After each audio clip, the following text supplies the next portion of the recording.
A che gioco giochiamo stasera? Settimana scorsa abbiamo iniziato il tema dei giochi psicologici, che è un tema che nasce con l'analisi transazionale, o meglio, l'analisi transazionale ha decodificato questi giochi che ognuno di noi gioca quotidianamente con l'altro. E perché si giocano questi giochi? Per un concetto molto semplice. Sono delle strategie inconsce che abbiamo imparato per andare a definire quelle che sono le nostre posizioni esistenziali, o meglio, per andare a dare conferma alle nostre posizioni esistenziali. Cosa si intende per posizione esistenziale? Si intende quello che noi pensiamo di essere rispetto al mondo, non quello che siamo, quello che pensiamo di essere rispetto al mondo, ovvero se pensiamo di essere meno rispetto a qualcuno o qualcosa o pensiamo di essere più rispetto a qualcuno o qualcosa. Ovviamente ognuno di noi ha, diciamo così, una posizione esistenziale di fondo e poi in funzione delle situazioni si può mettere in una posizione di più, in una posizione di meno o in una posizione neutra. Quando siamo in una posizione di più o una posizione di meno, andiamo a giocare, a recitare i tre ruoli del triangolo drammatico che abbiamo visto l'altra volta. Vittima, salvatore, persecutore. La vittima tipicamente si mette in una posizione di meno, il salvatore e il persecutore, con dinamiche diverse, si mettono invece in una posizione di più. Nel persecutore è abbastanza semplice, il persecutore si sente superiore all'altro e quindi pensa che può prevaricare l'altro. Stessa cosa però nel salvatore, nell'accezione negativa del salvatore, ovvero si sente in una posizione di più, inteso che è l'unico che può salvare l'altro, senza di lui l'altro è perso. I giochi psicologici, vari giochi psicologici che sono stati decodificati dall'analisi transazionale, ci permettono proprio di comprendere queste dinamiche e perché secondo me sono utilissimi e diventano proprio un bigino perché sono ripetitivi. E quando un qualcosa è ripetitivo, possiamo osservarla, possiamo riconoscerla più facilmente. La volta scorsa abbiamo analizzato il ti ho beccato, figlio di, in cui c'è un atteggiamento in cui l'altro vuole prendere in castagna l'altra persona. Ovviamente sono, attenzione, una cosa importante da comprendere, che questi giochi sono giocati in modo totalmente inconsapevole, sia da chi tira il gancio, sia da chi si fa agganciare. Ed è importante comprendere anche un altro aspetto, che i giochi psicologici si giocano in due. Quindi, se c'è un persecutore, c'è uno che si mette nel ruolo di vittima, se c'è un ruolo di vittima, c'è uno che si mette nel ruolo del salvatore o del persecutore e così via. Nel gioco poi c'è uno switch di questi ruoli. Ed è molto importante questo concetto, perché non è che il comprendere i giochi psicologici ci deve portare a dire, ecco, vedi, l'altro, si sta comportando come persecutore, quell'altro si sta comportando come vittima. No, il punto è, se io mi rendo conto che l'altra persona si sta comportando come persecutore, come vittima, qual è il ruolo che io sto assumendo? Cosa sto facendo io per uscire dal gioco?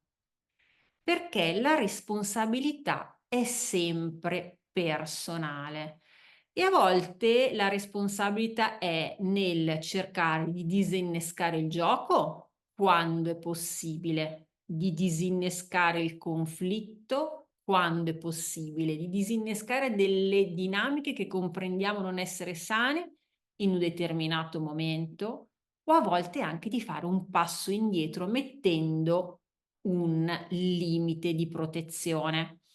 Perché? Perché il cercare di trovare a tutti i costi una soluzione è un altro tranello a doppio inganno che ci farebbe entrare nel ruolo del salvatore in un modo molto sottile, cioè il salvatore rientra dalla finestra e vabbè, ma io sono bravo, io capisco i giochi, no? Quindi devo cercare di farti capire, devo cercare di farti comprendere che tu stai sbagliando in modo che tu possa imparare. E ragazzi, ci caschiamo tutti quotidianamente. E già questo, usciamo dall'idea di pensare che c'è qualcuno immune, a meno che non siamo degli esseri zen realizzati che provengono da un'altra dimensione, si sono trovati improvvisamente sul pianeta Terra. eh, Non siamo, nessuno è immune. E questo ci permette anche di vivere un po' il tutto con più leggerezza. Cioè dobbiamo imparare veramente ad affrontare quello che ci circonda, le relazioni con l'altro in uno stato di leggerezza interiore. Prendiamoci meno seriamente e prendiamo meno seriamente l'altro, che non vuol dire mancare di rispetto a noi o mancare di rispetto all'altro, ma vuol dire essere ad un livello più profondo, essere più in contatto col nostro bambino. Quindi, ok, mi rendo conto, riconosco che sono entrata in una dinamica, sono riuscita a uscirne per tempo, sì, bene, brava. Ci sono cascato un'altra volta, ok, me lo appunto, cosa posso fare la prossima volta per...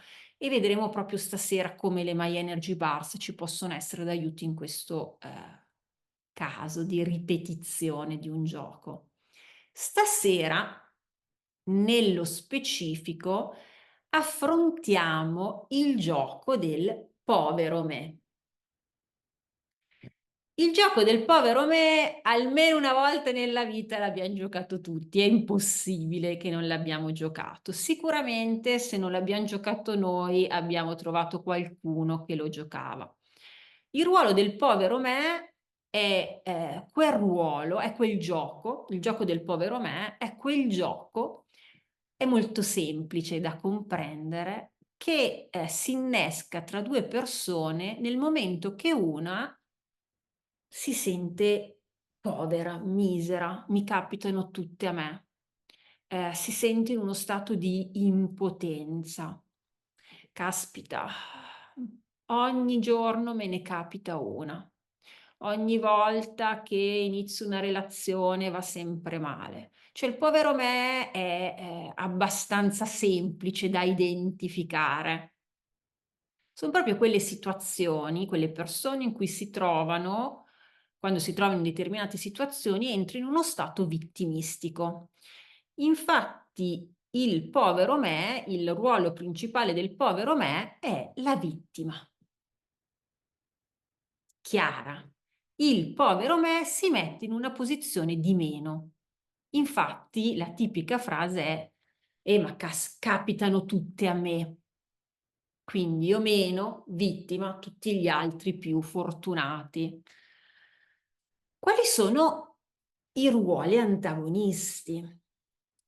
Il povero me può agganciare sia il salvatore che la vittima, sia il salvatore, scusate, che il persecutore. Aggancia il persecutore quando il povero me suscita irritazione, cioè del tipo c'è datti una mossa, ma basta, ok? E quindi ci può essere nei confronti del povero me, quando entriamo nel ruolo di nel ruolo di persecutore in un con un atteggiamento persecutorio, quello di dare poca importanza alle lamentele dell'altra persona, sia attraverso un atteggiamento diretto e proprio un ascolta, adesso basta, mi hai rotto le scatole, soprattutto con le persone con cui abbiamo confidenza, sia a volte attraverso anche il silenzio. Perché attenzione, il persecutore non è che agisce soltanto in modo diretto e con frasi denigratorie verso l'altro. Il persecutore può agire anche attraverso dei silenzi, attraverso il non farsi vedere, il non farsi sentire. Quindi iniziamo proprio a comprendere che il ruolo della vittima, del persecutore e del salvatore si possono manifestare in vari modi e, come ho detto l'altra volta, quasi sempre, se siamo sani, li giochiamo tutti.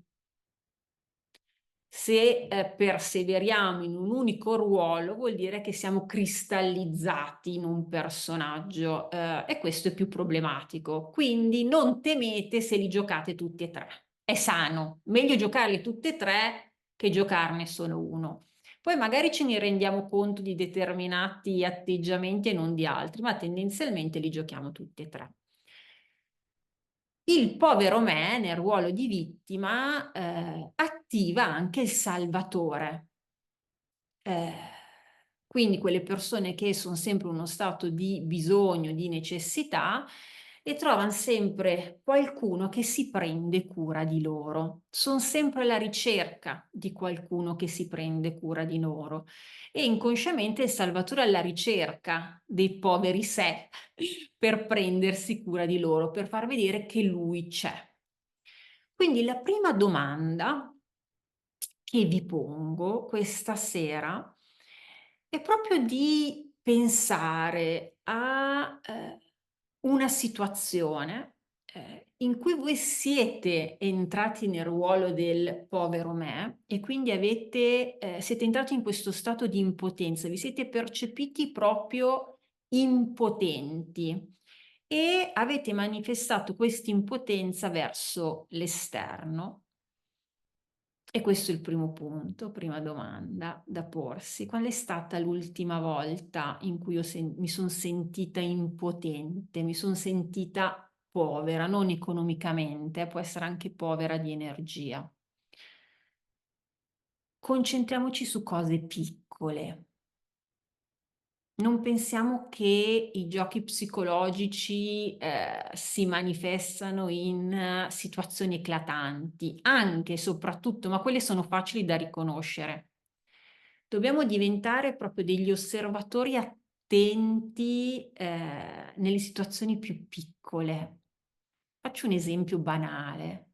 Sono al bar, sto bevendo il caffè e mentre bevo il caffè mi sporco la maglia e dico, ah caspita, mi sporco sempre la maglia, sono proprio un pasticcione, ah povero me.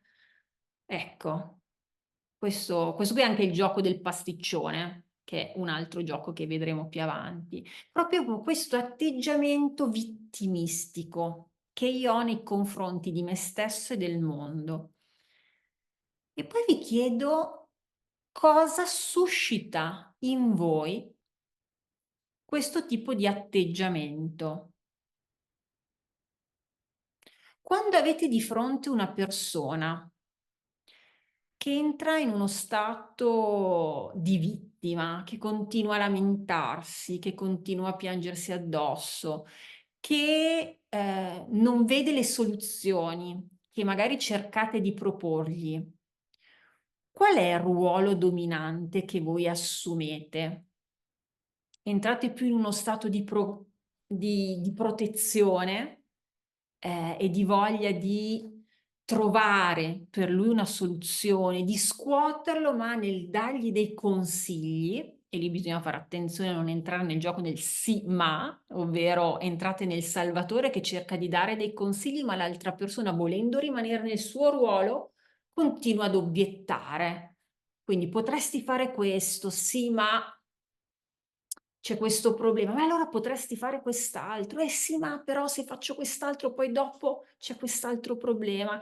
Mi viene in mente questa situazione che capitava spesso con la mamma di mio marito, che giocava spesso il ruolo della povera me, che quando bisognava andare in vacanza diceva no, vabbè, quest'anno sono troppo vecchia, non voglio andare in montagna. E gli si diceva, beh, allora stai a casa, stai a Monza. Eh sì, però, cioè, se sto a Monza, poi cosa faccio? Fa troppo caldo. Allora vai in montagna. "Eh no, ma in montagna cosa faccio? Son da sola". "Vabbè, ma vai in montagna con le tue amiche". "Eh sì, ma poi con le mie amiche poi dopo non posso fare quello che facevo quando ero giovane". Okay, arrivavi a un certo punto che la mandavi a quel paese, cioè da salvatore diventavi persecutore e lei rimaneva sempre nel ruolo di vittima.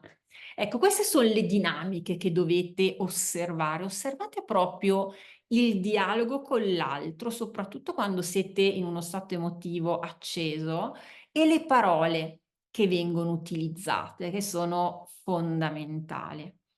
Quindi cosa vi suscita il povero me? Un senso di, volerlo aiutare o una forte irritazione? O entrambi, in funzione della situazione?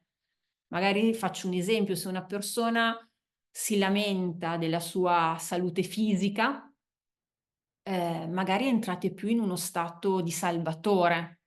Se magari si lamenta della situazione economica, entrate più nel persecutore. E anche quello è importante, no, capire quali sono le aree che vi portano a voler intervenire, che vi portano a voler salvare la situazione e quelle invece che vi creano un'irritazione, che vi fanno saltare i nervi.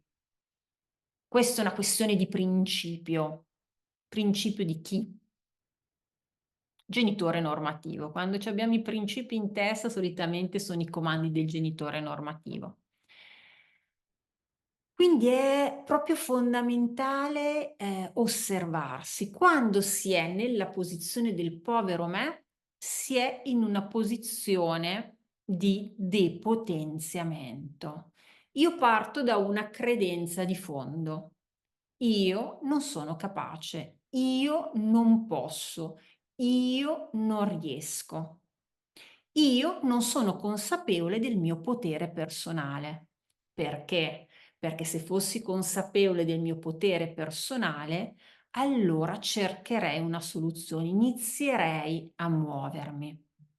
Quindi, il punto fondamentale quando si entra nel, povero me, è porsi la prima domanda chiave, che è: qual è il mio livello di energia? E questa è la domanda cardine di tutte le volte che ci troviamo in una determinata situazione in cui ci sentiamo meno. Qual è il mio livello di energia? Perché se la nostra energia è bassa, è veramente complicato riuscire a entrare in contatto con il nostro potere personale. È un po' proprio come se fossimo ciechi da un punto di vista energetico. Più la nostra energia è alta, più riusciamo ad accedere al nostro potere personale, che vi ricordo risiede nel nostro centro di potere alchemico, che vi ricordo è legato alla nostra prima intelligenza, quella dell'essere, al chi siamo. E per accedere al chi siamo e conseguentemente creare, dobbiamo passare dal sentire. E per passare dal sentire serve tantissima energia che solitamente è cristallizzata nei vari blocchi emotivi energetici che abbiamo. E questo è un aspetto importante. Comprendere che anche se in questo momento rispetto a una data situazione siamo impotenti, tutto questo può cambiare e cambia mentre lo osserviamo. Il fatto che oggi, rispetto a una determinata situazione, non riusciamo a trovare una soluzione, non vuol dire che non saremo in grado di trovarla nei giorni successivi. E questo è, un qualcosa che ci dobbiamo tatuare. Tutto questo cambia e cambia mentre lo osservo. Perché? Perché è una buona strategia quando si è in un momento di forte down per autorizzarci a fermarci. È una strategia, potente perché, può sembrare banale, ma è una frase che è super potenziante e noi stiamo comunicando al nostro bambino: "In questo momento non ce la fai, ma anche se non ce la fai io riconosco il tuo valore e so che questo può cambiare". Mentre solitamente quando non riusciamo a fare un qualcosa ci incavoliamo con noi stessi. Ci diciamo: "Ecco vedi, non sei capace. Se non ce la fai è perché non sei". E quindi il messaggio che diamo al nostro bambino interiore in cui è racchiuso il nostro fuoco sacro è: "Tu non sei". Quel "tu non sei" porta il bambino a chiudersi e porta a rimanere rinchiuso nella sua segreta, nell'allora. Quindi come fare per uscire dal ruolo del povero me, dal ruolo di vittima? Punto primo, rendersene conto, perché se non ce ne rendiamo conto diventa complicato. Punto secondo, chiedersi qual è il mio livello di energia in questo momento. Se mi rendo conto che il mio livello di energia è basso, bene, mi autorizzo a trovare il modo e le strategie per, come prima cosa, aumentare il mio livello energetico. Può essere il mangiare in un certo modo, il dormire in un certo modo, il nutrirsi in un certo modo, l'ascoltare determinata musica, fare le My Energy Bars. Non a caso noterete che più siete stanchi e più nel momento in cui avreste maggiormente bisogno del vostro protocollo di centratura è probabilmente quando lo fate di meno. E questo non è un caso. Perché? Perché è facile entrare in un circolo vizioso. Ho poca energia, se faccio le bars l'energia mi si smuove, ma se mi si smuove allora vuol dire che poi dopo ci devo lavorare e allora preferisco rimanere in uno stato di down. Perché? Perché più aumenta l'energia, più io prendo consapevolezza del mio potere personale, più prendo consapevolezza del mio potere personale, più so che è mia responsabilità agire e non aspettare che qualcuno agisca per me. E questa cosa a volte ci spaventa perché poi, io dico brutalmente, non possiamo più raccontarcela. Perché è più facile sentirsi vittima. È più facile pensare che sia qualcuno all'esterno che debba trovarci una soluzione. È più facile lamentarsi. Richiede meno energia. Lo stare bene, seriamente, richiede energia, richiede delle scelte consapevoli, richiede un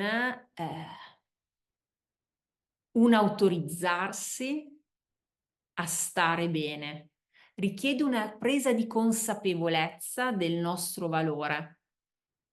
Perché se io comprendo che valgo, allora comprendo anche che posso stare bene.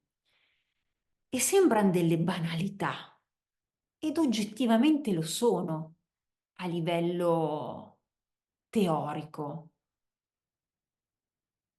ma sono talmente concetti semplici che ci sfuggono, perché anche lo stare bene e l'evoluzione è nella semplicità quotidiana, nel accettarsi e riconoscersi per quello che siamo in quel momento, anche se siamo in una fase di down. Quindi non immaginatevi le formule alchemiche per il vostro benessere. Iniziate a osservarvi come agite ogni giorno.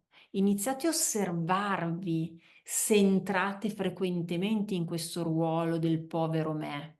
Ah, capitano tutti a me. Ah, gli uomini sono tutti uguali. Ah, governo ladro. Ah, tutti quelli che hanno la partita IVA evadono le tasse. Magari. Ah, tutti gli altri, a tutti gli altri va bene e a me va male. Ecco, quello è lo dice il povero me. E osserviamo anche quanto ci stanno sulle scatole quelli che si mettono in quella determinata posizione. perché più ci stanno sulle scatole, più stanno toccando delle parti di noi, delle parti che magari non vogliamo vedere. Quindi a volte attacchiamo chi gioca il ruolo di vittima perché non ci vogliamo concedere a noi stessi di sentire quella parte.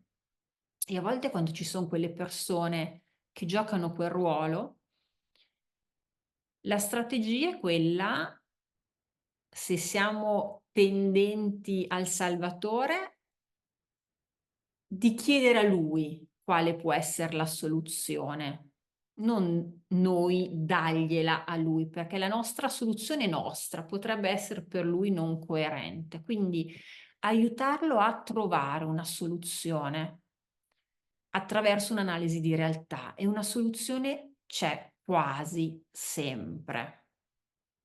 Vedere proprio la situazione che stiamo vivendo da un'angolazione diversa. E quando sentiamo che ci stimola il ruolo del persecutore, chiediamoci dove ci sentiamo toccati, che cosa ci spaventa. Perché molto spesso chi è nel ruolo di vittima sta inconsciamente prendendo l'energia dell'altro. Si sta proprio nutrendo inconsapevolmente dell'energia dell'altro. A volte noi inconsapevolmente lo percepiamo, quindi percepiamo che qualcuno sta prendendo la nostra energia e ci irrigidiamo, entriamo in uno stato di rabbia, a volte manifesta, a volte non manifesta, perché stiamo cercando di porre un limite. Questo tutto a livello inconscio. Decidiamo di porre quel limite a livello conscio.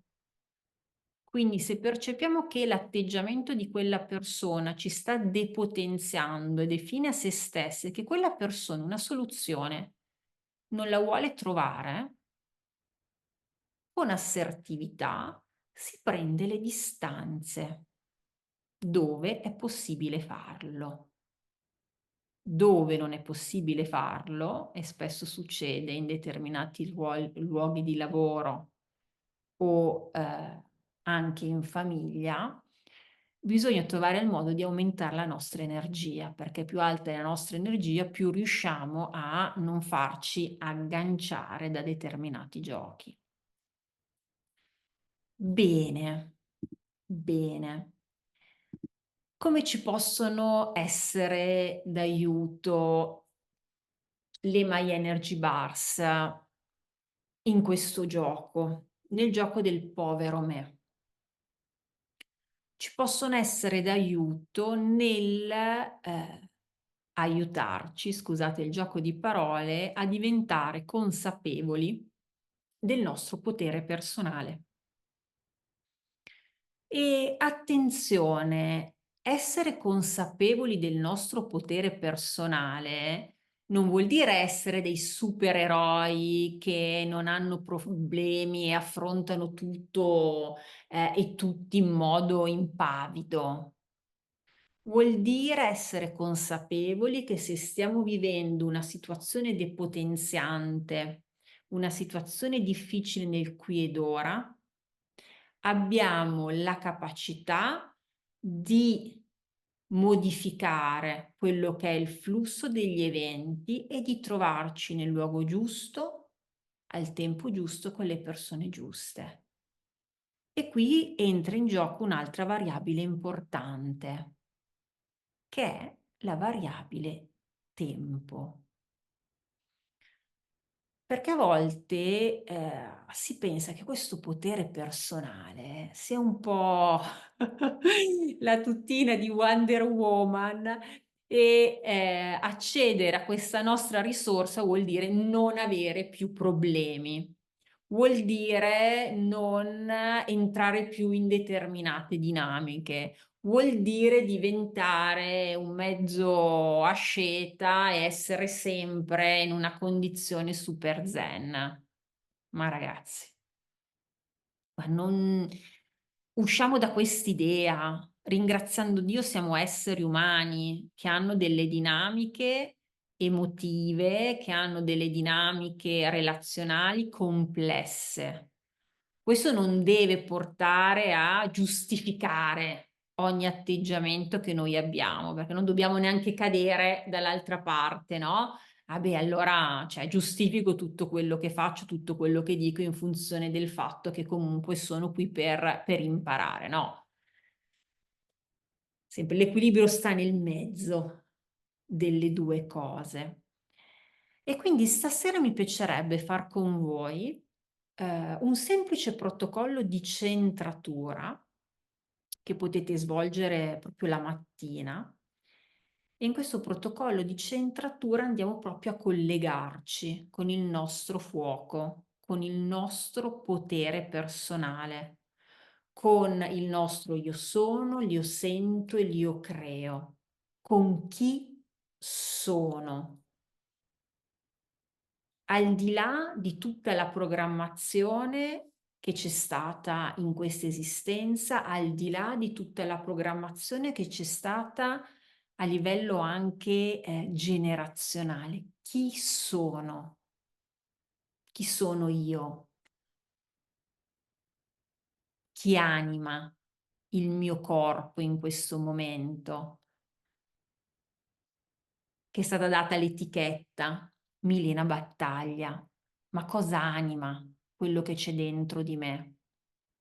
Perché più diventiamo consapevoli di cosa ci anima, più comprendiamo che altro che vittime, altro che poveri in questa terza dimensione, diventiamo consapevoli che abbiamo un'opportunità pazzesca, che è la vita e la sperimentazione. E quindi passo dopo passo, giorno dopo giorno, possiamo affrontarli, i problemi, le difficoltà che arrivano. Bene, barsi in mano, potete fare il protocollo sia seduti che potete decidere di farlo in piedi. Lascio a voi la scelta. Se lo fate in piedi, è importante che teniate le ginocchia leggermente piegate, in modo che l'energia possa fluire liberamente. Bene. Fate un respiro profondo e chiudete gli occhi. Ponete attenzione che i piedi siano ben piantati sul pavimento,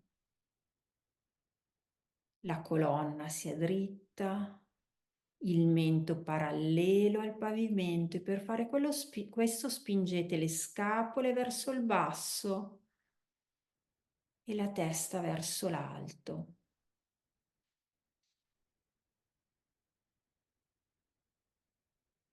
Entrate in contatto con il vostro corpo, le vostre emozioni e i vostri pensieri. Ponetevi in uno stato di osservazione. Voi siete un osservatore che dall'interno osserva ciò che accade in voi. Partite dalla punta dei vostri piedi e iniziate a salire lentamente i piedi, le caviglie, i polpacci, le ginocchia. Entrate in contatto con il vostro corpo, le cosce, i glutei, i genitali, la pancia, la bocca dello stomaco,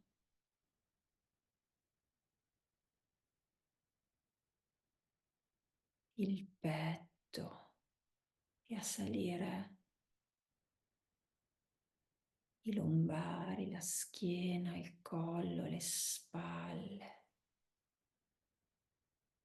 le braccia, le mani.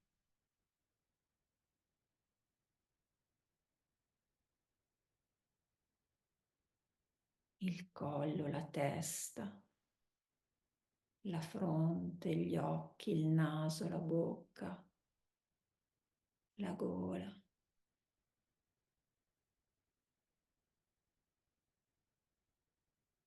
Diventate consapevoli di come il corpo vi custodisca,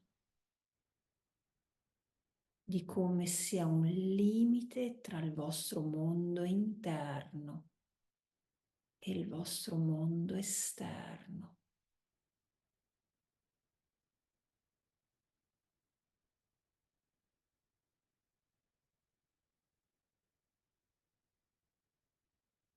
Diventate consapevoli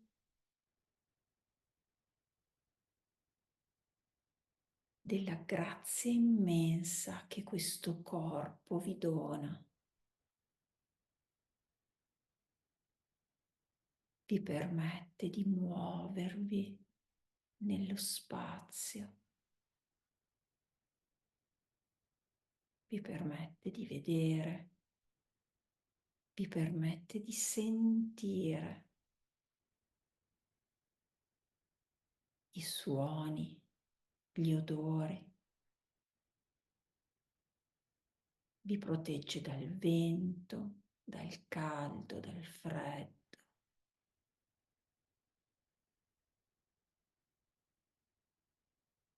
E in particolare poniamo l'attenzione sulla nostra pelle,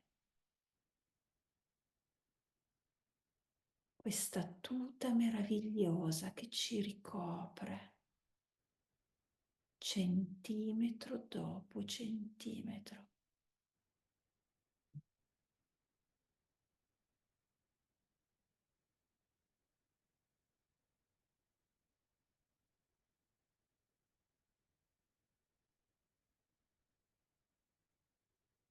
Con la consapevolezza che stiamo occupando uno spazio nel mondo, con la consapevolezza che abbiamo il dono di occupare uno spazio del mondo e nel mondo.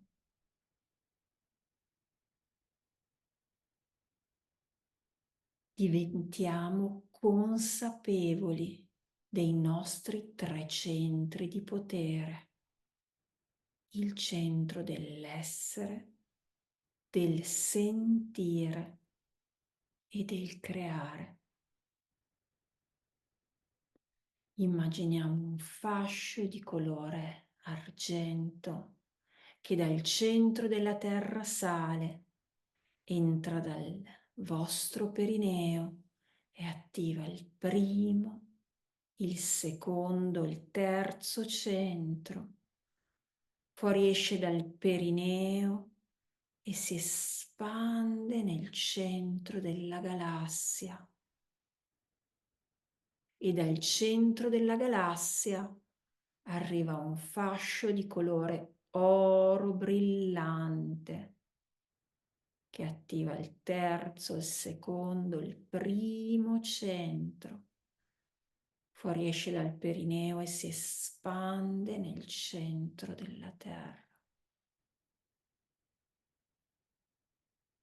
Prendete consapevolezza di essere un portale di collegamento cielo-terra, terra-cielo. E ora, concentrandovi nel primo, nel secondo e nel terzo centro, ripetete: io sono, io sento, io creo. 3, 6, 9. Io sono, io sento, io creo. 3, 6, 9. Io sono, io sento, io creo. 3, 6, 9. Io mi autorizzo ad essere, sentire e creare. Io mi autorizzo a entrare in contatto con il mio potere ancestrale. Io mi autorizzo a entrare in contatto con me.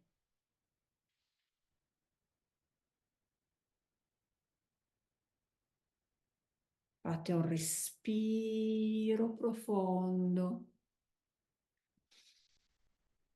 e andate proprio a percepire come il vostro corpo sia più consapevole, sia più energizzato, sia più potente e pronto ad affrontare una nuova giornata.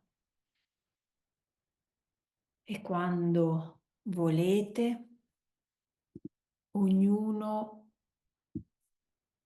con i suoi tempi, aprite gli occhi.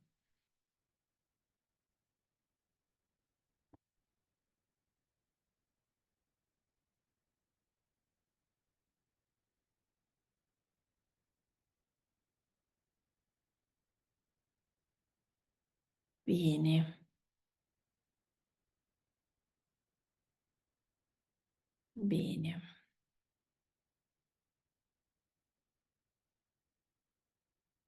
Come state?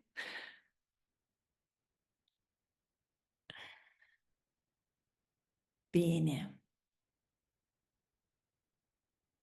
Diventiamo consapevoli dell'opportunità pazzesca che abbiamo nell'essere qui, nello sperimentare.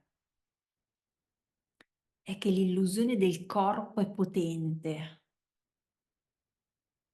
È un po' come se noi ci fossimo totalmente identificati con la macchina che guidiamo, pensando che noi siamo la macchina e perdendo di vista che in realtà siamo il guidatore della macchina.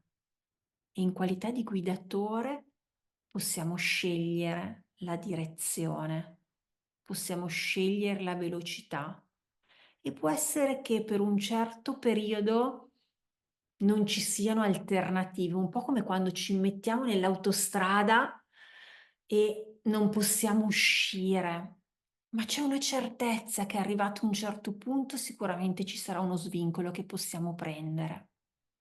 E questo è proprio quello che intendevo prima. Tutto questo può cambiare, cambia mentre lo osservo, con la consapevolezza che sono io che guido questa macchina. Bene, bene. Come sempre adesso lascio la parola a voi, interrompo la diretta, chi vuole partecipare alla diretta ci sono tutte le indicazioni nella descrizione sotto a questa registrazione per chi lo vedrà in differita. E lascio la parola a voi, se avete domande potete scriverle in chat, se avete condivisioni o potete prendere la parola.